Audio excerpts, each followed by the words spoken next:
insisto, hasta que esa vaina termine de prenderse. Usted por desarrollo, igual, muy parecido a lo que van a ver en histología, no tanto en anato creo, va a encontrar la suprarrenal en dos partes. Va a encontrar una región cortical o corteza y una región central, médula o medular.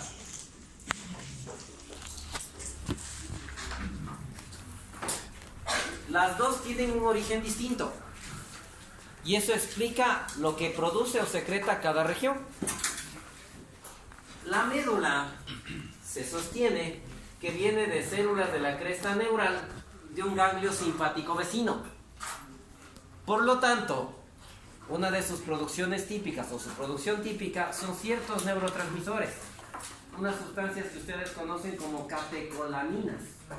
Ejemplos: vale, adrenalina, noradrenalina.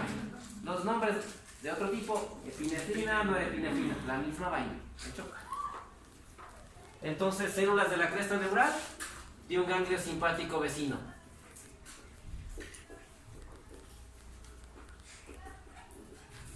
El nombre de ese ganglio, si no me equivoco, está en flores. Yo realmente casi nunca lo recuerdo. Tiene un nombre en particular. Si usted quiere ver ese nombre, lo puede encontrar ahí. De hecho, ni en las anatomías le dice. La corteza, la zona periférica, no viene de cresta neural, no viene de mesodermo intermedio, viene del epitelio celómico. O sea, parecido a los conductos paramesonéfricos. ¿Hecho? Y ahí recordarán que empezaba el dilema. Epitelio celómico, ¿qué mismo será? Esplagno versus somatopleura. Entonces ahí entra un poco la controversia. ¿Cuál de los dos será? Lo que no está en discusión es epitelio celómico. ¿Hecho? Y usted aprendió por esto que la corteza se va a diferenciar en 3 subcapas. No folicular. Esto tiene 3 capitas. 1, 2, 3. La una, ecofascicular, reticular y glomerular. Las 3 capas están presentes al nacer. La respuesta es nones. Doctora Rueda, ¿se acuerda cuál no está antes de nacer? Bien. Esta de aquí es postnatal. En la primera infancia, de hecho, parece que ya por fin está. Las otras ya se forman prenatalmente.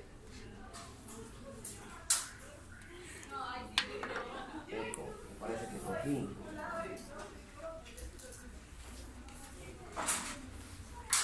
¿Salió? Sí. Ya salió, yo ya la regué. Ya la regué. Ya la regué. Es que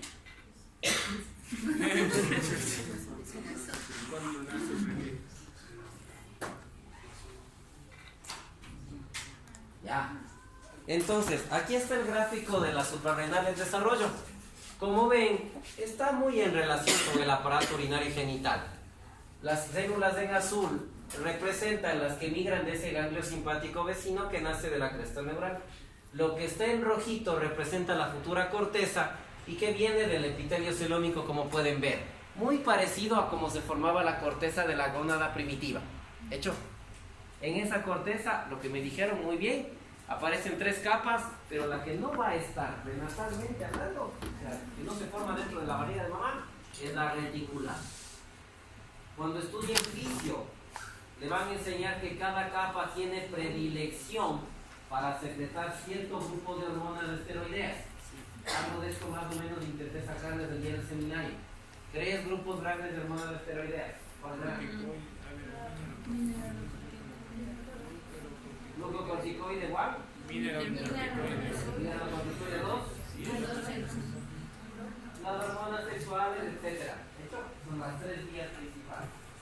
Empecemos a ver otros detallitos más de lo que es la suprarrenal. La glándula como tal, ustedes ahí pueden leer, aparece más o menos por la 6ª semana de de desarrollo. Este gráfico de Moore hace referencia a aquello. Y aquí estaría la glándula suprarrenal. Esta cosita en azul equivaldría a la futura corteza. Esta cosita en rojo equivaldría a la futura médula. ¿Qué es lo que notan? Que están separadas. Luego poco a poco la corteza le va absorbiendo a la zona medular. ¿Hecho? Eso ya le mencioné. Eso ya le conté. Esto de acá es lo que me interesa. Ya. Este gráfico no está en sus dos libros base. Resume lo que ahí les dice. ¿Qué resume? Que en primera instancia, ustedes ven en azul la médula futura, en el otro color rosadito, rojito, la corteza futura. En primera instancia la corteza notan que es bastante grande en comparación con la médula. Eso es lo que quieren, o es lo que queremos que empiecen a notar. Prenatalmente, comparativamente hablando entre corteza y médula, la corteza per se ya es más grande. Noten que la corteza está más grande que la futura médula. De hecho, esto es prenatal, esto es recién nacido. Ya después de nacer, como que la corteza empieza a tener una reducción de su tamaño, aparece la siguiente capa y como pueden notar aquí, la corteza y la médula ya tienen casi la misma relación de tamaño.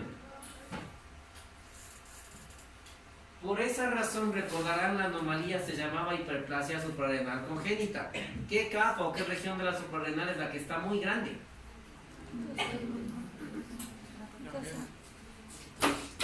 La corteza. Otra vez, prenatalmente, la médula en comparación a toda la glándula es pequeña. La corteza en comparación a toda la glándula es grande. Postnatal, las cosas se revierten y la médula comienza a ser comparativamente casi tan o más grande que la corteza como tal. ¿Hecho? Por lo tanto, si la corteza suprarrenal ya prenatalmente era relativamente más grande, cualquier daño en las vías enzimáticas ocasionará serios problemas en cualquier ser humano en la diferenciación sexual. ¿Por qué? Ahí está el datito, 10 a 20 veces más grandes en comparación al tamaño adulto. O sea, no se refiere a que la suprarrenal de un bebé es casi todo el abdomen, ¿no? Sino que comparativamente hablando, así en una proporción, sería ese el equivalente. Si todo esto está dañado, aquí está el monstruo ese. De lo que me acuerdo, y les vi alguna vez haciendo algún curso el semestre pasado, hasta esto les mandan a hacer a mano en Bioki. ¿Qué es eso? La vía de síntesis de las hormonas esteroideas. ¿Verdad que si no es Bioki, no tienen que aprendérsela de memoria? La puse aquí para que me entiendan lo que pasa con la suprarrenal. Pero es Bioki ahí sí le torturaron. ¡Qué poca fe que se tiene! Diosito santo. Entonces, acá tienen el colesterol como sustrato principal. Cinco ventanas perdidas del entreno que hablamos el otro día. Una serie de enzimas, y aquí están las tres vías como tal. La de mineralocorticoides que terminará en aldosterona. La de glucocorticoides que terminará en cortisol. Y las de hormonas sexuales que noten algo peculiar. Testosterona, estradiol, dihidroepiandrosterona. O sea, como ven, hay algunas hormonas, no solamente andrógenos como tal. ¿Dónde está la enzima que sus compañeros mencionaron en el seminario? Sufre daños en hiperplasia suprarrenal. ¿Dónde la encuentran? Ya. Alguien de los 4 o 5 compañeros que está en las primeras filas, ¿quiere alguien pararse y señalar dónde está la enzima que dañaba en esta enfermedad? Los que están adelante. Bailar. ¿Cómo se llamaba la enzima? La hidroxilasa. ¿Dónde está la enzima? No, esa es deshidrogenasa. ¿Señalar a los compañeros en qué parte le daña este daño? No hay.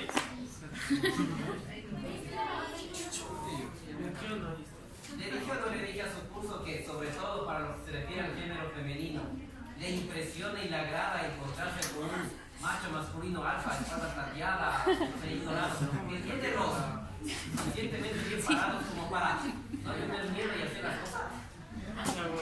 De ejemplo. No, mentira. Anda.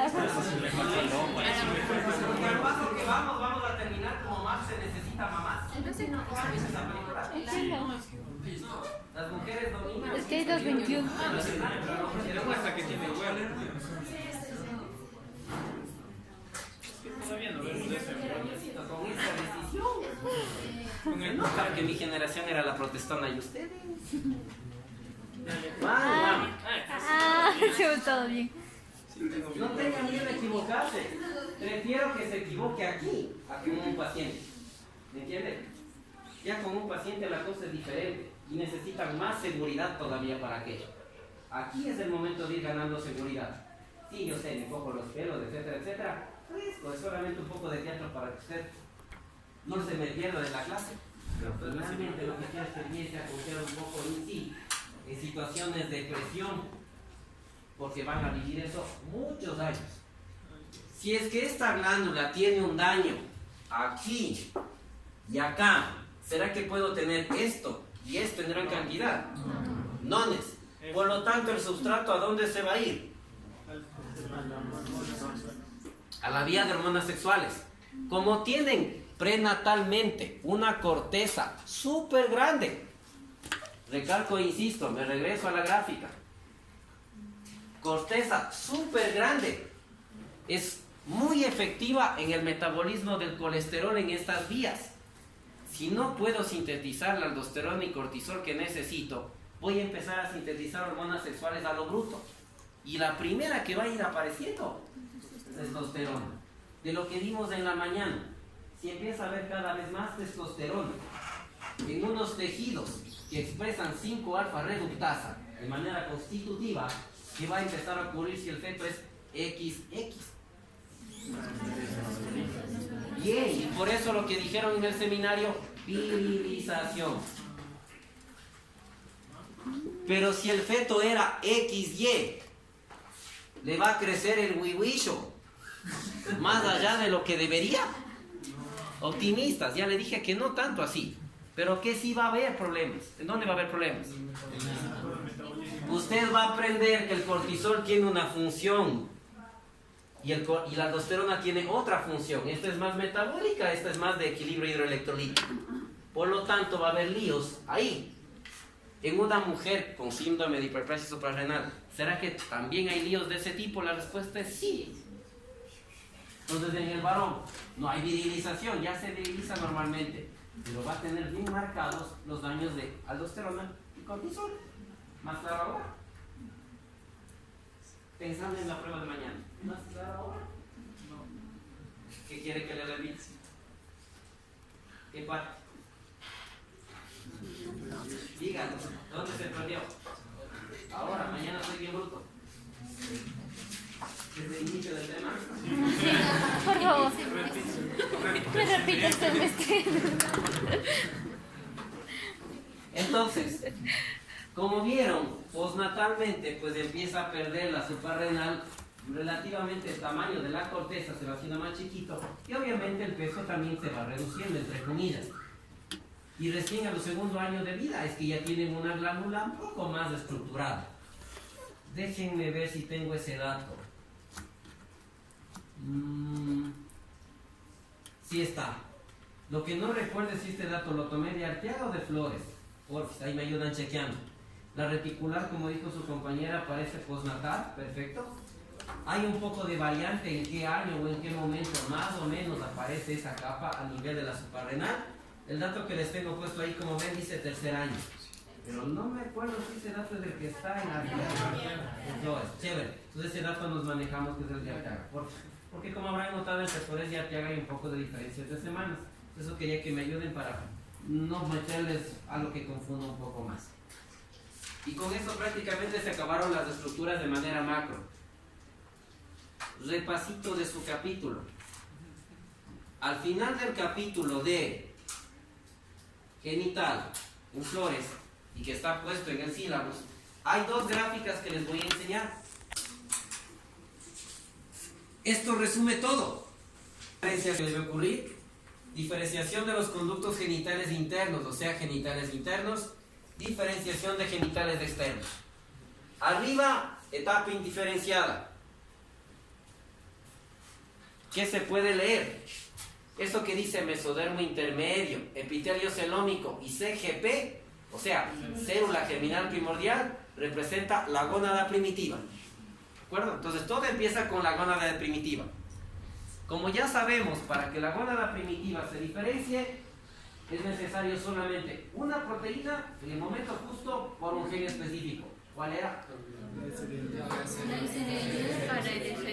SRY era más importante. Entonces la SRY pasó a determinante testicular y por eso es que en esta gráfica de acá se supone que debería estar si no está en el libro. Ya, gracias. Ahí está el SRY. Como vimos, había más genes. Estaba lo que era el SOX9, que bloqueaba los WNT para la formación de la gónada femenina, y tenemos testículo. Al tener testículo, va a haber células de Sertoli y células de Leydig. Recordarán, en testículo lo que más madura es la médula, o sea, los cordones medulares. Para no hacernos bola, ya quedamos. Cordones corticales, cordones medulares, porque la descripción entre cordón sexual primario y secundario entre los dos libros se contradice. Entonces, cordones corticales, cordones medulares, y así no nos peleamos. Maduran los cordones medulares y tienen en el interior de los cordones medulares, futuros cordones seminíferos, las células de Sertoli. Las células de Sertoli producen la AHM o HAM, o sea, hormona antimülleriana. Hormona antimülleriana que bloquea el desarrollo del conducto de Müller. Los receptores de la hormona antimülleriana no están en el conducto de Müller o paramesonéfrico. ¿Dónde estaban? Bien, en el mesénquima, en el mesodermo que las rodea. Recordarán ese detalle. Como hay células intersticiales o de Leydig, pues hay la producción de andrógenos, o sea, testosterona, la cual le alimenta, le da de comer al conducto de Wolff o mesonéfrico. ¿Qué capa embrionaria formaba el conducto de Wolff? Vale. ¿Qué capa formaba el paramesonéfrico? Ya quedamos que el paramesonéfrico es de epitelio celómico, y ahí empezaba la bronca de que para unos doctores es plástico y para otros es somático. Verán, entonces ahí ya quedé que no les iba a tomar eso, pero sí le puedo poner epitelio celómico. De hecho, el conducto de Wolff se diferencia en algunas estructuras. Desde la cercana al testículo, epidídimo, conducto deferente, eyaculador, vesícula seminal. Ay, todo lo pregunto. Todito está ahí. Si es que estoy en el otro lado, no tengo SRY, pero sí había WNT4. ¿Se acordarán? Sí. Y el WNT4 activaba, y me falta el DAX1. No le di gracias, el DAX1. Que en cambio este bloqueaba el otro lado para que no haya ninguna posibilidad de que se vuelva testículo. El ovario se diferencia y se ve que está vacío. Porque se acuerdan que les dije que la diferenciación femenina no depende tanto de la hormona, sino que es de base más genética. Hecho. Entonces no es que no produce hormonas el ovario, sino que no son tan esenciales para la diferenciación. Aquí dice ausencia de andrógenos, pero ya quedamos que la mujer sí tiene andrógenos. ¿Dónde, compañero? ¿De dónde salen los andrógenos de la mujer? Parece que recién llegó de Esmeraldas. Le acabo de decir hace un ratito. De las suprarrenales. Pero no son lo suficientes para dar de comer al conducto de Wolff. Por lo tanto, muere de hambre. Regresan, degeneran. Con las excepciones de los remanentes mesonéfricos que puede haber, así como los paramesonéfricos que puede haber en el varón. No hay hormona antimülleriana, y eso es lo esencial. Por lo tanto, el conducto de Müller o paramesonéfrico continúa su diferenciación. Al continuar su diferenciación, se fusionaba, no borremos, se fusionaba. El conducto de Müller, recordarán que venía por un lado, venía por el otro lado y se fusionaba en la línea central. Esta zona fusionada tenía un nombre. Vale. Es el famoso tubérculo de Müller.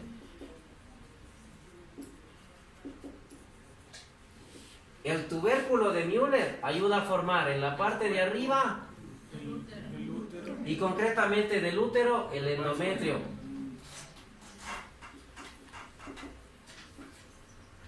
Sebastián, el miometrio y el perimetrio, ¿de qué capa embrionaria venían? ¿Cuál era? Mesodermo esplácnico. Hecho. Eso sale del tubérculo de Müller. De los conductos paramesonéficos no fusionados que están acá arriba, este y este. Perfecto, las trompas uterinas. El mismo tubérculo de Müller en su parte inferior, o sea, este pedacito de aquí, más el bulbo sinovaginal o bulbos sinovaginales que nacen del seno urogenital, los dos juntos, bien, placa vaginal. Por Dios, Dani ya me enseñó en su libro, decía que el tubérculo de Müller forma los 2/3 caudales de la vagina. El tubérculo está arriba. Es un simple error de descripción, lapsus brutus del autor, a todos nos pasa. Por eso ahí dice tercio superior de la vagina. Cámbiale por 2/3 superiores de la vagina ucranianes y ya está. Porque el tercio caudal o los 2/3 caudales, según el autor, es del bulbo sinovaginal. ¿Qué capa embrionaria es el bulbo sinovaginal? Y nace del seno urogenital.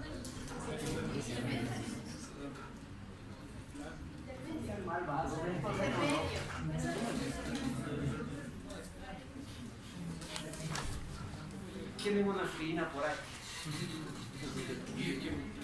Si nace del seno urogenital, el seno urogenital en todas las gráficas casi siempre ha estado de color amarillo. Eso significa ¿qué capa es? Azul, ectodermo. Rojo, mesodermo. ¿Amarillo? ¿Dónde está lo difícil? Y se desarrollaron los genitales internos femeninos. No están glándulas anexas, obviamente, eso se ve aquí. En la parte externa recordarán que tenía 3 estructuras.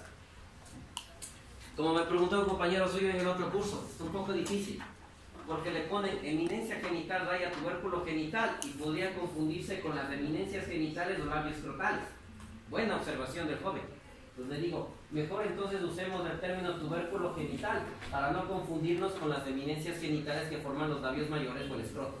Buena idea del Walmer para la prueba y para el examen. Entonces, aquí había 3 cosas.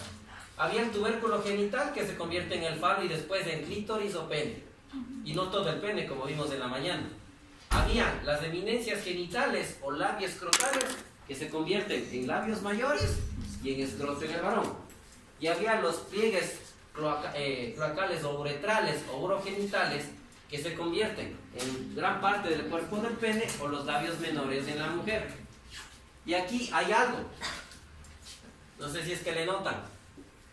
Sobre todo los que están adelante si van a leer. 5 alfa red 2. Es la 5 alfa reductasa del tipo 2. Si recuerdan, en la mañana les dije que esta hormona es constitutiva. O sea, que se expresa en estas estructuras, sea hombre o sea mujer. ¿Hecho? Y esa 5 alfa reductasa hacía algo. ¿Quién se acuerda?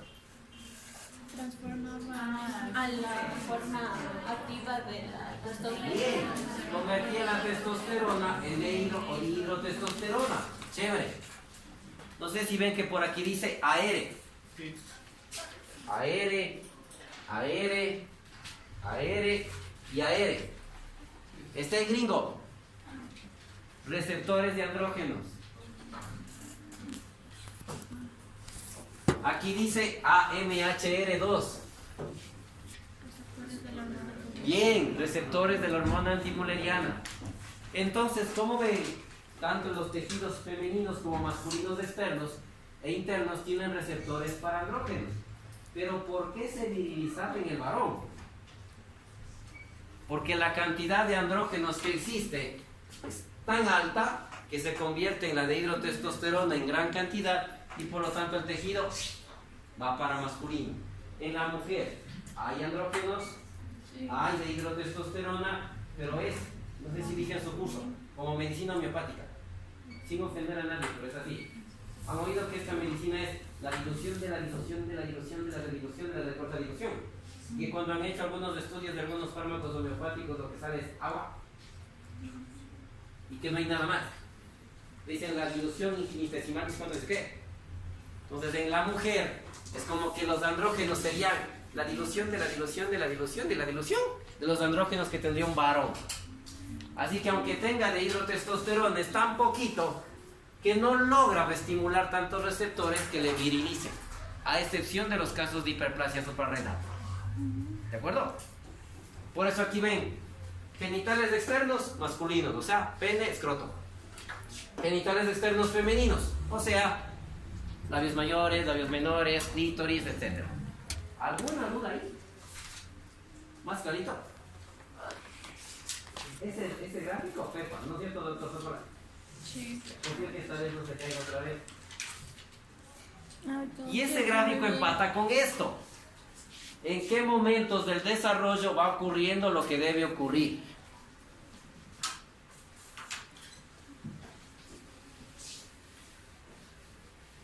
Entonces, tienen arriba masculino, tienen abajo femenino. Semanas del desarrollo. Está marcado desde la sexta semana hasta el nacimiento a término.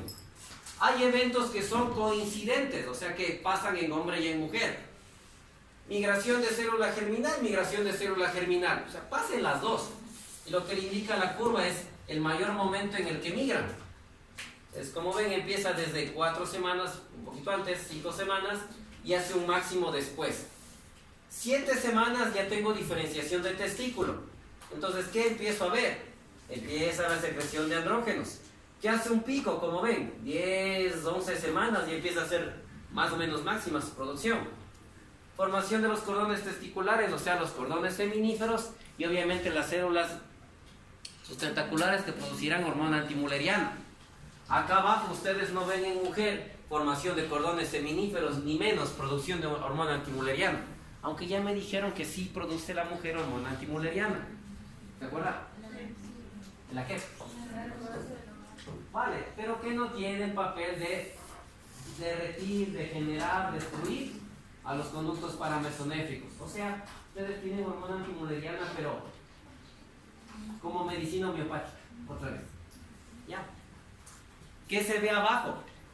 Síntesis de estradiol. Obvio, la mujer lo va a empezar a producir. Y como notan, está casi por la semana 9, que es cuando ya yo empiezo a distinguir el ovario. Acá arriba, síntesis de estradiol. ¿El hombre tiene? ¿Tendrá? ¿Tendremos? ¿De dónde saldrá? ¿Del ovario? No. ¿De dónde saldrá, compañero? Creo que ha perdido usted. ¿De dónde saldrá el estradiol en el ovario?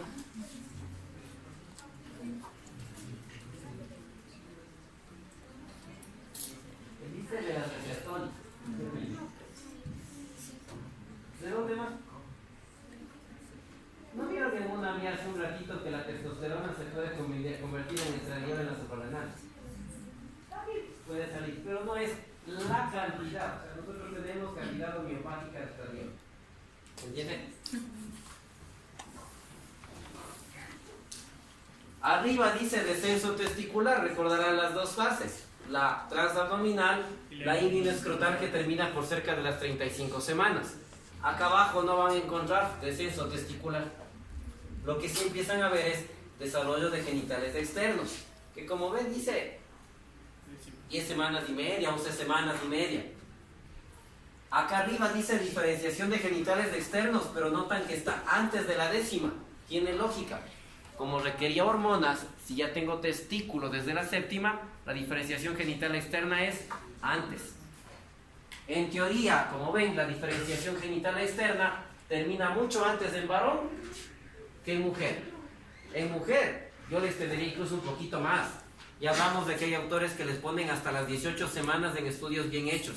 Otros ponen 16, como está más o menos aquí, y otros ponen 14. Pero en la mujer es algo que demora un poco más. En el varón es un poquito antes. Desarrollo de los conductos de Wolff, regresión de los conductos de Müller. O sea, se empieza a producir hormona antimuleriana, chao para mesonéfricos. Empiezan a madurar los mesonéfricos. Abajo, en cambio, está al revés.